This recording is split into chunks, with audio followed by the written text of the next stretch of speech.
Fala galera, beleza? Sou eu, Davi Oliveira, aqui é o canal Vitrola Metal e eu tô passando aqui agora para dar uma dica para vocês desse livro aqui, ó.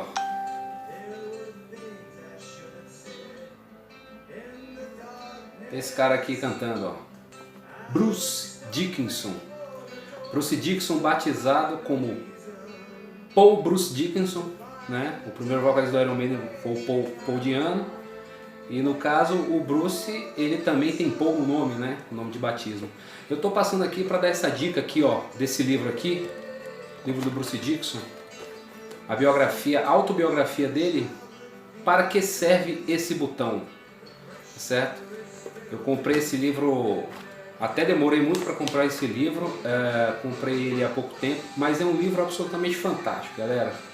Tem umas fotos muito legais aqui também, tá? Tem foto do Bruce Dickinson novo, tem foto do tio do Bruce Dickinson, entendeu? É bem bacana, bem legal, né? Foto do Bruce Dickinson ainda na época do Samson, aqui Bruce Dickinson aqui, ó, de bigode, ó, usando bigode, ó. Vocês podem dar uma olhada aí. É bem legal esse filme, manuscritos dele também aqui, ó, entendeu? De letras de música, etc. Muito legal. Cara, ele... Posso falar desse livro? O Bruce Dickinson aqui, ele retrata a infância dele, foi criado pelos avós, os avós paternos, depois saiu, foi morar em Londres, aí já foi morar com os pais, aquela coisa toda. E foi quando ele chegou na capital londrina que ele conheceu a música e começou a se interessar pela música. Ele conta, ele queria no início ser baterista, aquela coisa toda. Um dia no ensaio, eles estavam sem vocal e ele foi lá e pegou o microfone e foi cantar. Os caras olharam, foi um teste na verdade que ele fez com uma banda. Os caras olharam e falaram assim: cara, você é o vocal da banda. E assim ele seguiu. Teve algumas bandas antes de ingressar no Samson, que já era uma banda considerada profissional, né, do guitarrista Paul Samson. Gravou 2 discos com o Samson, aí veio o Iron Maiden, aquela história toda que a gente conhece dele no Iron Maiden. É um disco também que retrata muito a carreira solo dele, as outras atividades dele, como ele enquanto esgrimista. Lá do meio pro fim, do meio pro fim, ele já começa a falar muito da área de aviação, né? Experiências inclusive que ele teve, inclusive até de quase cair com o avião, momentos tensos, uma série de coisas, né? Fala da empreitada dele também enquanto escritor, né? Ele criou um personagem chamado Lord Ifbotrace e essas leituras eram era uma comédia muito ácida, muito sarcástica com esse personagem que rendeu inclusive, se eu não me engano aqui parece, não estou me lembrando agora direito, mas de 2 a 3 livros, né? Teve continuação, essa coisa toda. A empreitada dele também tentando fazer um filme, né? O filme chamado Chemical Wedding, que inclusive é o nome de um dos discos solo do Bruce Dickinson, né? Tem momentos tensos nesse livro. Você aprende a ver você esquece um pouco o artista e começa a ver o ser humano Bruce Dickinson, né? Ele fala das experiências dele que ele teve quando foi tocar com a Iron Maiden na Cortina de Ferro ali em 84, né? Da situação de estádio de sítio que vivia os países ali da Cortina de Ferro europeia, né? Na Polônia, né? União Soviética, etc., esses locais. Tem uma parte muito marcante também do livro onde ele fala, quando ele já tinha saído do Iron Maiden, que ele estava em carreira solo, quando ele foi para Sarajevo, tocar em Sarajevo e para ele chegar no local do show, ele falou que teve que ir em veículo militar escondido no meio da madrugada, porque era aquela tensão total, né, que se vivia em Sarajevo na época. E ele disse que ele e a banda chegaram inclusive a pernoitar numa base militar em Sarajevo, que na verdade tinham muitos civis, uma coisa toda, e tinha um dos cômodos dessa base militar que era como se fosse um berçário, que tinham crianças pequenas.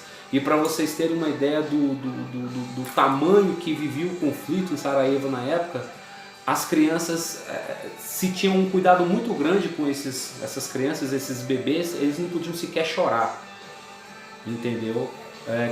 Não só bebês, mas também crianças menores, aquela coisa toda. Então assim, uma atenção muito grande. E ele fala também do câncer, né, o quanto que ele mesmo inclusive se diagnosticou com câncer, porque nas gravações do último disco do Iron Maiden, ele dizia que a gengiva dele sangrava, ele tinha sangue coagulado por toda a gengiva, suava muito pela cabeça, sentia um cansaço muito grande, e ele chegou inclusive a procurar ler na internet, e ele mesmo se diagnosticou com câncer, né? E passou por radioterapia, uma série de coisas, perdeu muito peso. Ele fala no livro que chegou a pesar 50 e poucos quilos, quer dizer, um absurdo, né? Mas que ele disse que ele jamais em momento algum se entregou à doença, aquela coisa toda.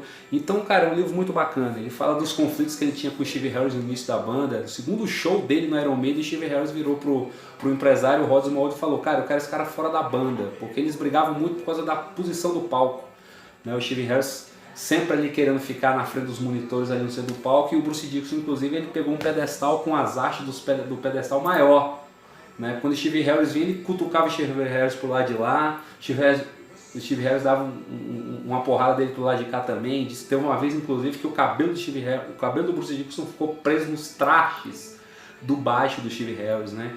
Então, ele fala também da volta dele pro Iron Maiden, da conversa que ele teve com o Steve Harris para voltar para a banda, quando ele foi voltar para a banda, né? Foi uma conversa bem curta e grossa, né? O Steve Harris chegou para ele e perguntou: por que você quer voltar? E ele falou: eu quero voltar porque eu acho que a gente pode voltar a fazer coisas boas juntos. E inclusive na própria banda solo dele na época, ele ficou meio assim para falar com os caras, e os próprios caras falaram: cara, você tem que voltar porque o Iron Maiden precisa de você. E o mundo do heavy metal, cara, o mundo da música underground precisa do Iron Maiden de volta, como o Iron Maiden é, né? Como o Iron Maiden sempre foi. Então, assim, é um livro bem bacana. Ele não aborda muito no livro a vida mais privada da vida dele, em relação a casamento, filhos, etc. Quando os pais vieram a falecer, o avô, então ele não retrata nada dessa parte mais privada da vida dele, porque ele diz que ele fala no livro que se ele fosse falar sobre isso, o livro ia dar o dobro de páginas, né? Mas é uma leitura obrigatória. O próprio Bruce Dickinson foi quem escreveu o livro, na sua essência, uma autobiografia, inclusive aqui fala, né, na parte de baixo do livro. Então é uma grande dica, tá certo? Desse cara que esse cara é um monstro, né? O cara é radialista, o cara é escritor, o cara é esgrimista, o cara é piloto de avião. Fala que também ele conta todas as experiências dele com voo, como é que ele tirou o brevet, como é que ele tirou a licença para outros voos, aquela coisa. Pô, o cara é empresário, consultor no ramo de aviação. Quer dizer, esse cara é um verdadeiro exemplo de uma pessoa que torna útil o seu tempo de vida, né? É um cara que desempenha uma série de atividades, né? E no livro ele é um cara que se mostra muito feliz com o retorno dele ao Iron Maiden, né? E um cara que se mostra também muito orgulhoso com a carreira solo que ele desempenhou. Porém, ele deixa bem claro que o Skunk Works, né, o disco que ele lançou em 96, que é o disco que marca o corte de cabelo do Bruce Dickinson, ele diz que ele entende que aquilo foi uma bola fora. Ele reconhece isso no livro, né? Então é um livro absolutamente fantástico, é uma leitura que você lê, passa rápido, tá certo? Porque o cara sabe escrever e ele sabe ir direto no ponto, né? Ele sabe ser bem sucinto. Então essa aqui fica a dica, né? Eu não estou mostrando nenhum disco para vocês, ou falando especificamente de algum artista no quesito que eu digo de musical, né? Mas eu acho que é uma dica importante, uma série de curiosidades bem legais nesse livro que vale a pena ler, tá certo? E essa fica a dica de hoje do canal Vitrola Metal. Meu nome é Davi Oliveira, espero que vocês gostem. Aperta a sinetinha aí para poder se inscrever no canal, receber atualizações e, porra, dá o likezinho aí que ajuda, né? Afinal de contas, é o que faz propagar, é justamente o like. Compartilhe o vídeo com os amigos e sugiram temas, façam perguntas, sugiram temas para que a gente possa estar discutindo e falando aqui. Tá joia? Valeu, um abraço, até a próxima.